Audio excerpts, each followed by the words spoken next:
David Attenborough.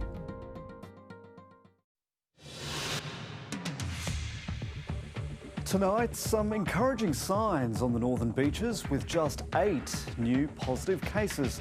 But there are concerns about the number of venues outside the region now caught up in the outbreak. Good evening, I'm Jeremy Fernandez. This is ABC News.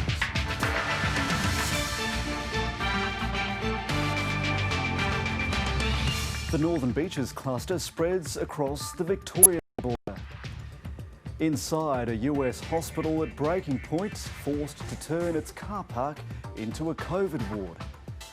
And breaking down cultural barriers, the push to encourage more African women into soccer.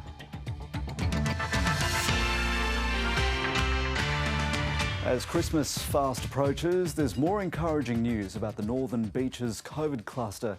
There are only 8 new infections and testing rates have hit a new record level. There is still concern about the virus lurking in Greater Sydney. The Premier will convene a crisis cabinet meeting to decide whether to continue the Northern Beaches lockdown and what other restrictions will be in place on Christmas Day. No matter the outcome though, many Sydney-siders will be forced to isolate and miss the festivities this Friday. I'm going to put this one up here. Emma Cole and the kids are getting ready for Christmas without husband and father Steve. So currently I'm in one of our bedrooms. That's just next door, but he's one of thousands of Sydney-siders in self-isolation. I think one of the hardest things is knowing that I can't sort of be near the children. I can't cuddle the children on Christmas Day. That when that sunk in, that made it very hard. And my daughter actually was particularly upset. Most of the city is still waiting to see what their Christmas has in store. Obviously, the decision would be much easier if it wasn't this time of year. I think there will be some people, obviously, who'll be feeling quite deprived, that their Christmas feels to some degree impoverished. Surf's up and spirits are high on the northern beaches. The Insular Peninsula has been embracing its reputation with success. It's good to see everyone sort of doing the right thing, and I think we're seeing the evidence of it with only 8 cases. Let's keep doing what we've been doing the last week or so, and let's knock it on the head. The trends are encouraging. Just 8 new infections have been found. That's down from a peak of 30 on Sunday. And another record number of residents have been tested. More than 44,000 swabs were taken yesterday. The trends are where we'd like them to be. The response from the community has been just outstanding in terms of the high testing rates. That's left people queuing for hours across the state. There's so many tourists inbound at the moment, may as well play it safe. Everyone in the family's getting done. Something we've got to do. Health officials are worried about the virus spreading outside the northern beaches. There are dozens of alerts for venues across Sydney. The most serious, a pub in Erskineville, a deli and cafe in Paddington, and a gym at Blacktown. We are most concerned that transmission events have either happened at them or because of the circumstances that transmission events could possibly have happened. Another threat is overseas-based aircrew. They're now staying in heavily guarded hotels. But there's been another quarantine breach. A healthcare worker is among the latest cases. The person did transport 3 infectious patients. There's no rest for contact tracers these holidays. Jessie Dorset, ABC News, Sydney. And Jessie Dorset joins me now from Central Sydney. Jessie, what more can you tell us about the case that's been linked to the healthcare worker?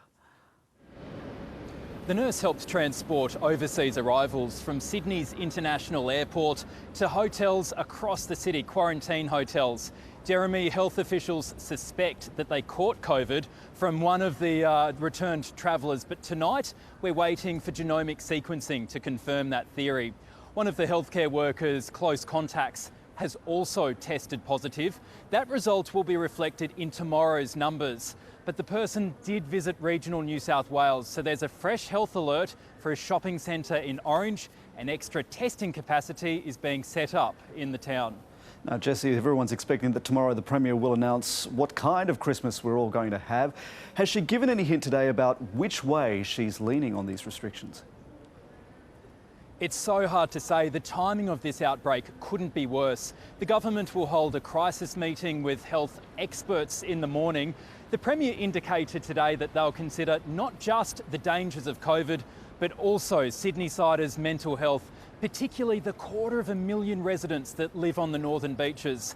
It could be a lonely Christmas if they're still in lockdown.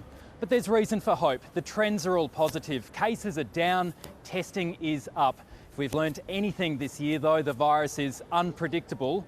We'll have an answer on Christmas at least in about 16 hours. Jeremy? Jesse Dorset, thank you. Well, even after the border walls went up, the Northern Beaches cluster has managed to make it to Melbourne. A Victorian teenager who recently visited the red zone in Sydney has tested positive and is in isolation at home. It's again drawn attention to the snap border closures, which have ruined Christmas for thousands of families. Tim Swanston has this report. Concrete borders and even tougher rhetoric. Time and time again, where people try and game the system, we do catch you, we do fine you, we do send you back into New South Wales. My message to anyone trying to enter Victoria from New South Wales is don't. You won't get in. The hard borders returned to try to curb the spread of COVID interstate. But spread it has. Victoria has recorded its first case linked to the cluster. A teenage girl has tested positive in Melbourne after visiting Northern Beaches venues and driving south last week. Given the family was isolating at home, at this point there are no known exposure sites in Victoria.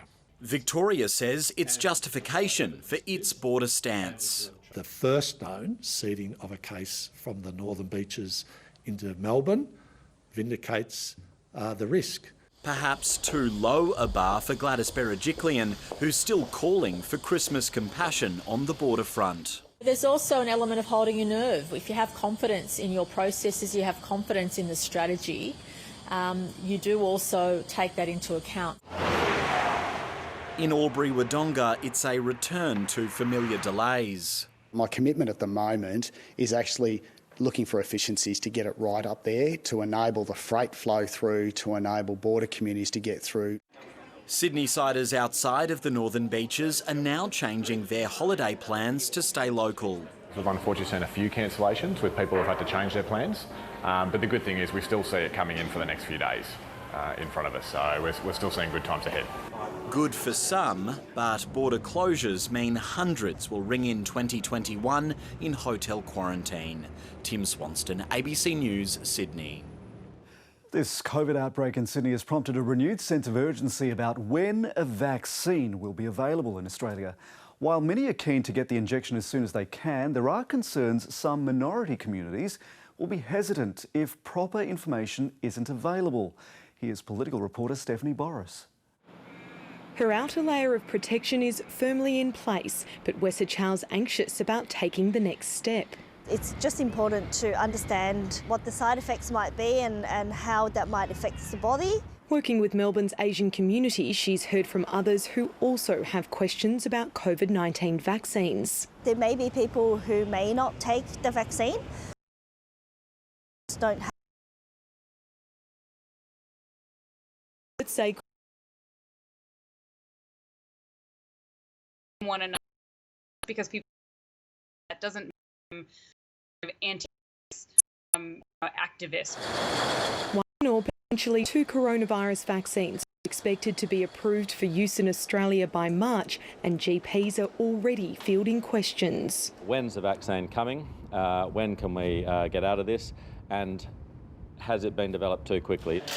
The federal government has set aside $24 million for a public health campaign. The risk with any generic campaign is that it just might not reach everyone. In the rush to get information out during the height of the pandemic, multicultural communities received translated messages that didn't make sense. Health experts say this time around, vaccine ambassadors like sports stars are essential due to widespread mistrust of governments among some minority groups. Community forums where people can ask questions are also key, and GPs have a role to play in assuring patients the vaccines are safe. If you get that wrong, what we'll see is the privileged getting vaccinated and those that are in diverse groups actually having lower levels of vaccination. For Wessa Chow, she's happy to get the vaccine once her questions are answered. In order for people to take the vaccine, people need to have the right information. Education just as powerful as a needle in the fight against COVID-19. Stephanie Boris, ABC News, Canberra. Hospitals in the US are under immense pressure as those on the coronavirus front line struggle just to keep patients alive. More than 18 million Americans have now contracted COVID-19. They account for more than a fifth of the world's cases. The death toll in the US is nearly 320,000 and 115,000 people are in hospital with the virus.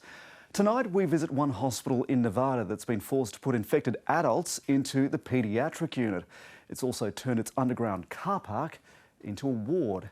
North America correspondent Catherine Diss takes a rare look inside the COVID intensive care unit. So this is our COVID intensive care unit. On this battleground, not many make it out alive. We have 38 beds, and these are all patients that are the most critically ill with COVID disease. Dr. Jacob Keeperman is on the front line each day to help his patients repel a virus that knows no bounds. Good morning, Dr. Keeperman. And I'm just going to take a listen to your lungs and your heart. For 10 months, he's treated the sickest of coronavirus victims in Missouri and Texas. And open your eyes. He's now battling another surge in Reno, Nevada. This is one of our younger COVID patients, previously healthy, who has now been in the hospital for several weeks. He's been critically ill, on the ventilator, developing multi-system organ failure. I don't unfortunately expect this patient to leave the hospital. How old is he? He is in his 40s. Only about a quarter of those who enter this ward return home. My worst day was a day where I had 4 patients that I held their hand for their last breath. I had 4 families that I called and told them that their loved one was never coming home. And I was devastated. I didn't have an emotion left. I was numb. Just 3 weeks ago, this intensive care unit was treating cardiac patients. Now it's full of people fighting COVID-19. Most of them are on ventilators. Most of them aren't responsive.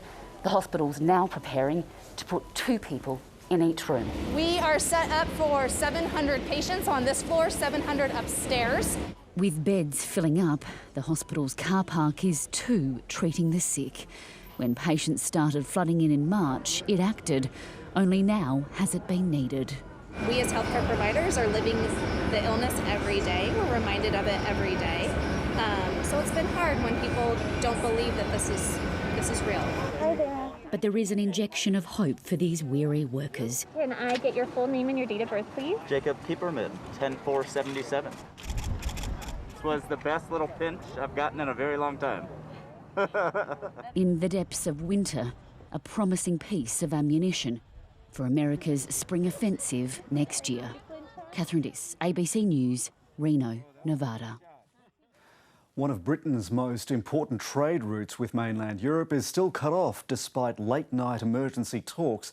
France, along with dozens of countries around the world, has banned air and rail links to the UK to halt the spread of a new, more infectious strain of coronavirus. It's caused travel chaos and has raised the prospect of food shortages just days before Britain is due to leave the European Union. Europe correspondent Linton Besser has this report.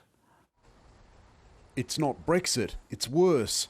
A new strain of coronavirus so contagious, the French have closed the border.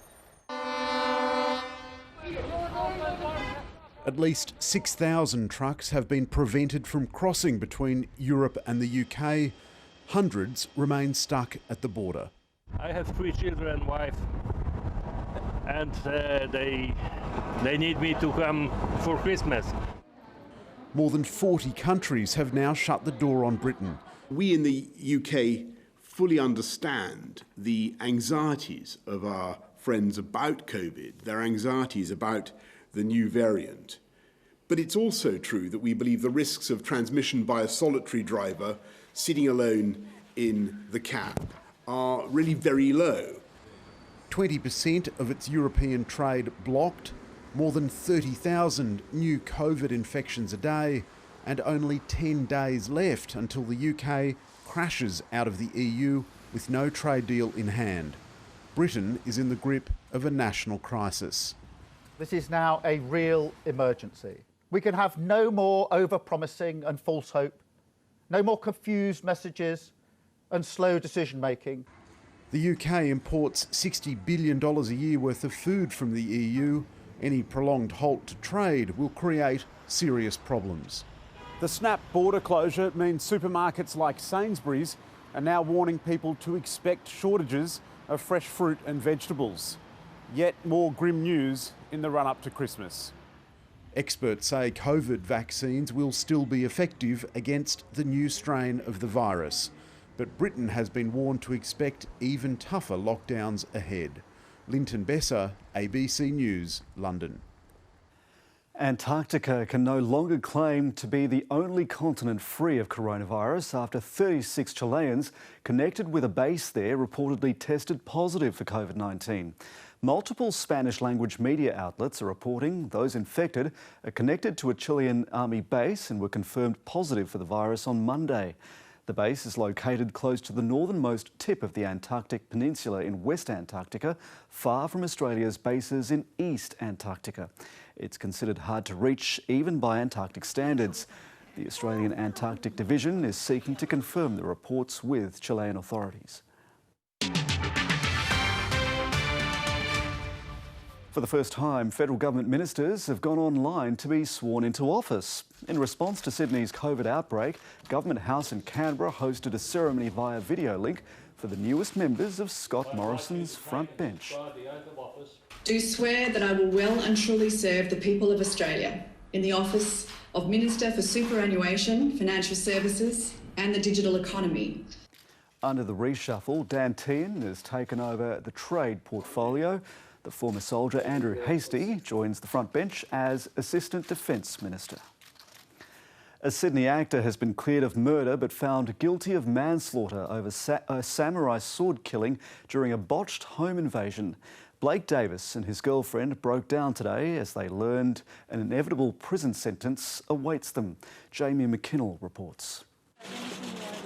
Blake Davis only had one word to sum it up. Devastated.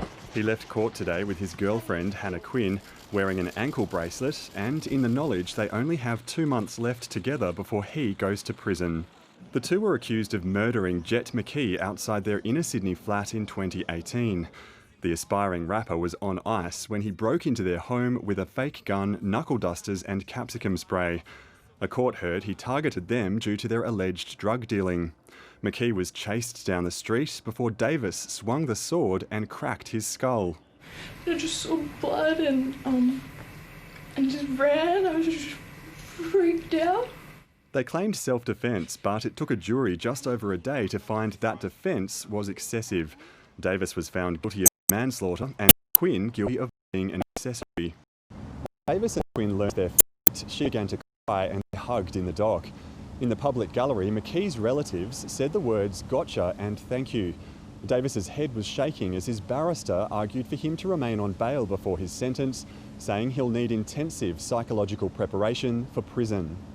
The couple spent days in hotels before handing themselves in to police. I'd rather just speak to my lawyer. Davis faces a jail sentence but was granted bail on strict conditions after his barrister described him as a gentleman, a man who, of course, would never have come before the courts but for the actions of Jet McKee. The couple will be sentenced in February.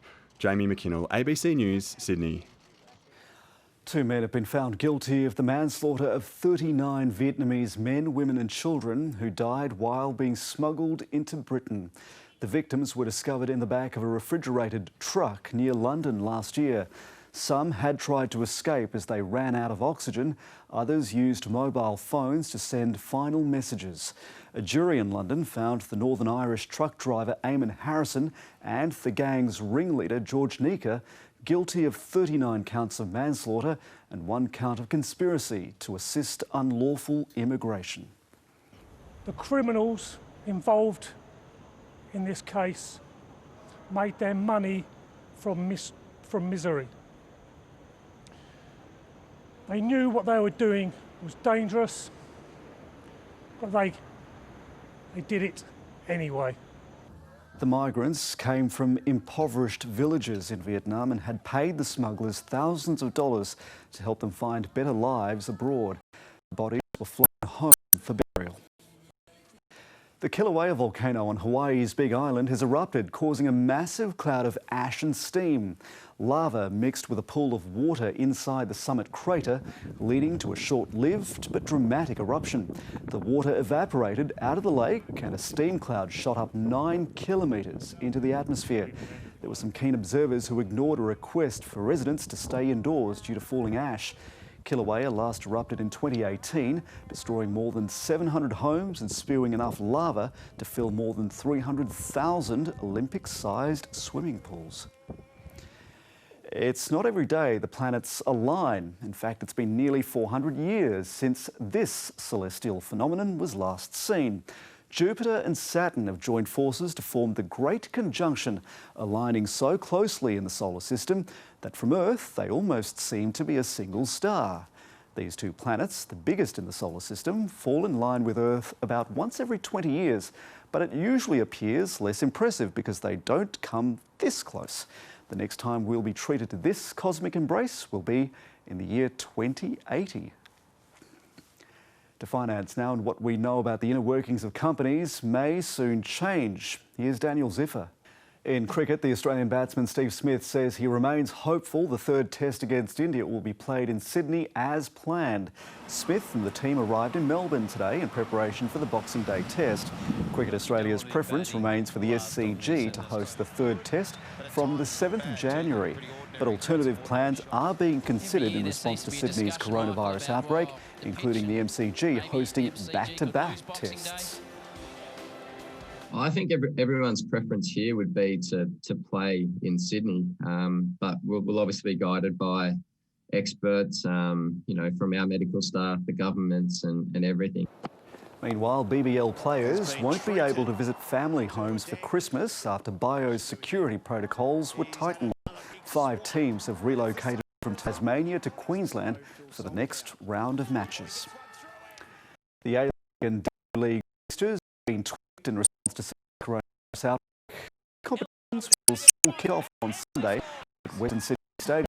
In the A-League, Wanderers host new side Macarthur FC as scheduled, but the W-League owner will now also be a local derby, with Sydney FC replacing Melbourne Victory as the Wanderers' opponent. Over the first month, the New South Wales teams will play each other in their home states to avoid travel restrictions, while teams from other states will play each other elsewhere. African footballers are known for bringing plenty of flair and excitement in world soccer. Many have found their feet here in Australia, but not when it comes to African women lacing up their boots. A popular tournament in Western Sydney is helping to overcome cultural barriers and bring more women into the sport.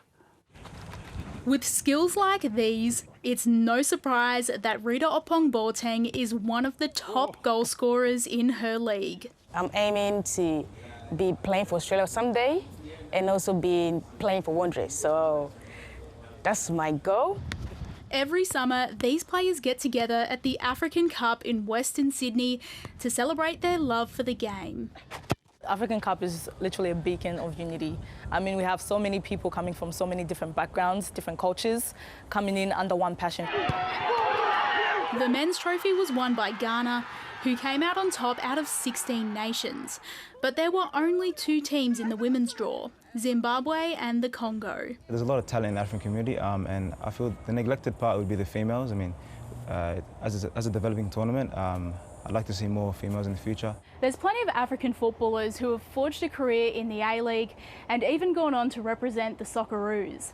But on the female side of the game, there's very few that have made a breakthrough. There's a need for more role models, like Sydney FC's Princess Ibini, whose family hails from Nigeria. Couldn't do anything about that one. Girls in most of our cultures aren't allowed to be seen running around on the field, kicking around the soccer ball.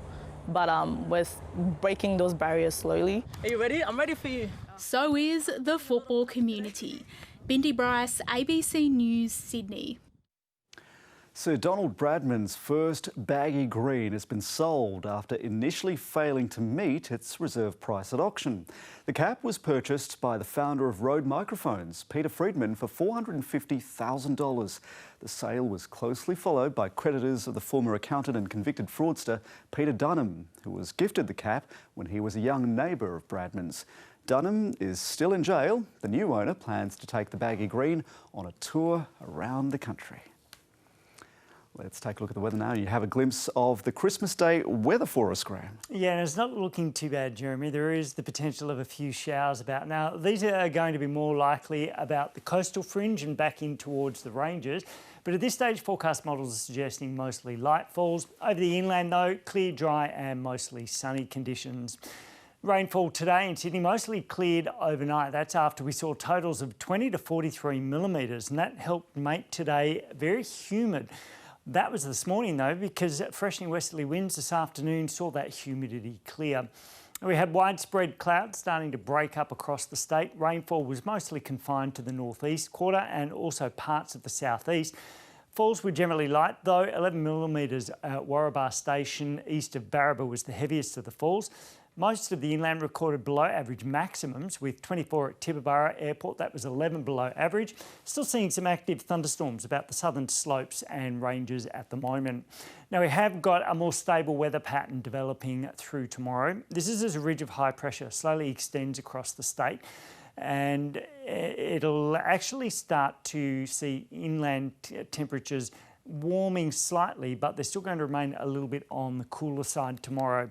Now, as that high continues to move east, that's when we start to see showers redeveloping along the coast by Christmas Day. Forecast models suggesting an extended period of coastal showers and thunderstorms, perhaps into the early part of the new year. Now, Perth continues to run a very warm to hot and dry conditions, only isolated and light showers forecast for Melbourne and Hobart. Now, we have got, for the most part, a dry day. There is the possibility of a brief light shower about the far southern coast and the border ranges, but temperatures in many areas still expected to be just a little below the average. So in the northeast, a mostly sunny and dry day, moderate to fresh winds turning southwest to southeast. That's as that high ridge up the coast, and as a result, strong wind warnings extend from the Hunter Waters through to the Coffs Coast. We've also got a partly cloudy day, just a few very light and isolated showers about the south coast and the southern parts of the Snowy Mountains. Fresh winds at first, but they'll generally ease as we move into the afternoon. We'll also see strong winds on the waters, although they'll ease during the afternoon anywhere north of about Bermagui. Now, mostly sunny throughout with a generally moderate southwest to southeasterly wind. That will also ease off as we move into the evening.